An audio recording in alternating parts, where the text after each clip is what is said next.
So you end up leaving junior college when you stop playing football, your scholarship's rescinded, you don't even have the nominal money to pay for the rest of your school. So you leave, you have a variety of jobs, one of which is as a bodyguard. Mm-hmm. And bodyguard for musicians on tour. I know you were bodyguard for the Red Hot Chili Peppers when Nirvana and Pearl Jam were their opening acts. What was that like being It was awesome and fun for about 1 year. Okay. Then I was good at it, so more responsibility got lumped on me, like tour management and accounting and collecting money and making sure promoters aren't ripping them off and stuff like that. And then bands, like dealing with horrible bands like the Black Crowes and stuff, which are just like, it's like glorified babysitting, you know. It got unfun. Then you're like in a different city 5 days a week. But the best thing about it is I used it as R&D for what I'm doing now. So I went all around the world in 5 years, like 4 or 5 times. And so what I did is I went to every single motorcycle shop and motorcycle show I could in every country, and like basically downloaded all that information and built my styling curve for what I know now, you know, and met a lot of people who I'm still friends with now in Europe and Sweden and stuff like that. And how much did it help, do you think? Oh, a lot. I think, you know, getting that global sense of what you do, you know, kind of opened your eyes. You know, there's other things and other craftsmen out there. Tell about the stage dive.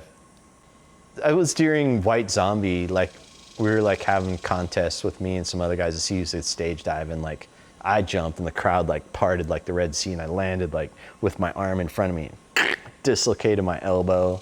I like got up like and my arm went like boop the other, like bent the other way. I'm like fuck. And so I stayed on the road another month in like a cast and all that stuff, and I kind of came home after that tour and I was like, you know what, I'm done. You did have an unfortunately tragic incident when a kid died in your arms when you were working security. How vividly do you recall that?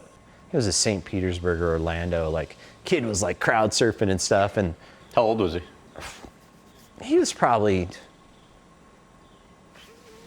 13, wow. 12, 13, 14, something like that. He wasn't a very big kid. But the guy reached up and like, boom, and like kind of the crowd was higher than the pit. And that was a security guy that the pit between the stage, you know, about a 4-foot gap, and they kind of like piled. And I was kind of sitting down, kneeling down on the side of stage, watching everything. And I kind of, you know, I've seen kids be pulled down before, but like I noticed there was like a few, just a little bit too long where he didn't pop back up. Nobody was looking at him, and I'm like, 10 seconds go by, I'm like, so I dove down there, and the kid just like kind of in an awkward position, like out. And like I grabbed him, threw him up on the stage, grabbed him, ran out the door, and I kind of like, right as I got out the door outside, kicked the door open and got out, he kind of felt him just go, like that, and he was just dead, just stopped breathing. And like there was EMTs, and they tried to revive him, but it was done. And it kind of like, man, I was so bummed. It's like, because the worst thing you could have did to that kid is grab him and throw him out the back door, and he misses the rest of the show. That would have been like devastating. Like, oh man, you guys are like, you know, I lost $40 or whatever, you know, but like to end his life for doing something that's like one of the last things you could do as a kid, you know, to have like fun with a little bit of violence, you know, it was just senseless, you know, really bummed me out, like affected me for a long time.